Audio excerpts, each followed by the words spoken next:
Hi guys, this is Klazart bringing another audio commentary, and this time I'm commentating on Game 2 of the Arena MSL Group E Round of 32 matchup between Goodfriend and Shark. And this is being played on Athena. So for those of you guys who haven't seen Game 1 between Lucifer and Nana, you should probably go check that out before continuing on with this commentary, because I will be spoiling that game in this commentary from this point on. So you've been warned, don't complain. So the winner of this match excuse me, is going to go and face up against Lucifer, who managed to catch Nana off guard. Unfortunately for Nana, being undone yet again by that DT rush. He seems to be particularly vulnerable to that build, and unfortunately this is the second time but it was very close. It was very, very close. Came down to just a couple of seconds, but that often is the difference between victory and defeat and life and death in Pro StarCraft. So I'm looking forward to this game actually. These two guys should give us an exciting game. I'm not personally a huge fan of Goodfriend, though he has had his moments where he did well, and I remember that epic matchup between him and July where he lost in the final game to hidden stop lurkers by July, running his Medic and Marine Force over it, and wasn't that tragic, and he never really seemed to recover from that. Since then he hasn't been very inspirational, to the point where he's been discarded by the KTF team, now playing for Estro.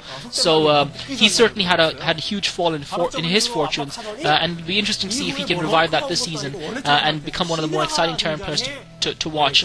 Certainly I don't consider myself a huge fan of him, but maybe he'll impress and manage to change my mind on that. Shark, on the other hand, is an interesting little Zerg player that has given us a couple of epic matches not too long ago. I remember a really epic match a couple of seasons back between him and Ra, and wasn't that a great game of StarCraft? It looks like Shark going for a 12 hatchery build here, sending out a second drone as well, possibly to scout. This is Athena, this is a new map. I haven't seen any games on this map previously, but it'll be interesting to see how this map plays out. It is a map that's a little bit like Taucross in that it's got 3 spawning points to start with, three main bases, and the drone and SCV just crossing each other, so that's going to give Shark an idea of where Goodfriend is and vice versa. But that's where the similarity ends. This map does have 3 spawn points at 6 o'clock, 3 o'clock, and 9 o'clock. And just for reference, Shark is playing Zerg in teal at the 6 o'clock position. He's now put the spawning pool down. Goodfriend's got his SCV, and he's got the scout, and he's went for the ranks first. And we'll see how he adapts or what sort of build he has planned. This is an interesting map. It is a map that, although we haven't seen a lot of Zerg versus Terran on it, it is a map that is supposed to favor Terran players because of those middle bases being on higher ground, being the ideal place for Terran players to defend, and I think the lack of wide open space in the middle of the map would make it difficult for Zerg players to get that flank off and to have a lot of flanking opportunities. So it'll be interesting to see how it pans out. Goodfriend managed to usher out the drone. It looks like he's actually going for a command center. It looks like he's going for 1 racks into CC. I'm not sure if this is a planned build by Goodfriend or is this because he's spotted that his opponent Shark has gone 12 hatch. Shark now putting that 3rd hatchery down. That's also been scouted by Goodfriend, and Goodfriend, in order to counter, realized that he doesn't want to be far behind, has decided to go with the command center after the 1 racks. I feel it's probably a build that he had planned, but he did get that scout in early enough to give him the opportunity to make that to adapt if he chose to. So it'll be interesting to see how this game goes from here on. 3 hatch, looks like a 3 hatch build for Shark, 2 hatcheries. 1 hatch, second expansion, then spawning pool, then 3rd hatchery. Meanwhile, Goodfriend has gone for the command center. And as I was saying, this map is a map that you feel might favor the Terran player because of those raised expansions in the middle of the map. Now Shark has got a couple of Zerglings on. He's trying to usher that SCV out. It's important for him to kill that SCV before he starts teching.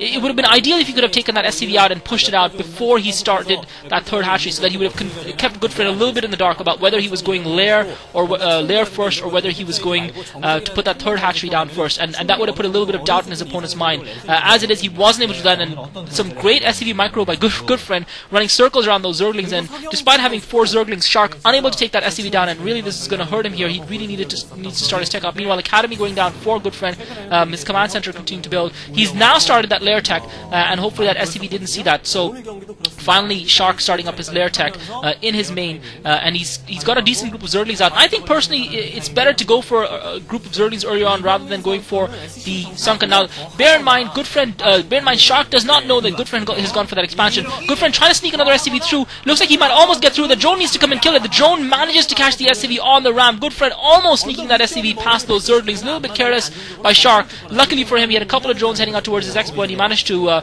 command them in time, to micro them in time to take out that SCV. Now he's got a decent group of Zerglings that are heading in, and Goodfriend might be in a little bit of trouble here because he hasn't gotten those medics out, but Shark has seen that expo. He's seen that Goodfriend has gone for that. He's now coming in with a group of Zerglings. They are obviously not speed upgraded. Looks like he's ready to get that attack in there, and he's actually focusing on those SCVs. So he's going to focus Goodfriend to actually lift this command center, and that's going to give him a little bit of an advantage. So Goodfriend forced to lift the command center because he didn't have the medics, and building those Zerglings has allowed Shark to exert pressure on his opponent. Usually we see the Zerg as the player having the pressure exerted on them, and this is almost Savior-esque. Now the Spire going up for Shark, and this is almost Savior-esque by Shark, using the Zerglings as an aggressive tool to force his opponent to be on the back foot rather than investing in Sunkens and allowing his opponent to have the run the map. Obviously it is a little bit risky, because if that Medic and Marine group gets past those Zerglings and is able to exert pressure on him, then he would struggle to defend it. Third rank's now going down for Goodfriend, but I think personally it's a chance worth taking. I think the aggressive start of the gameplay is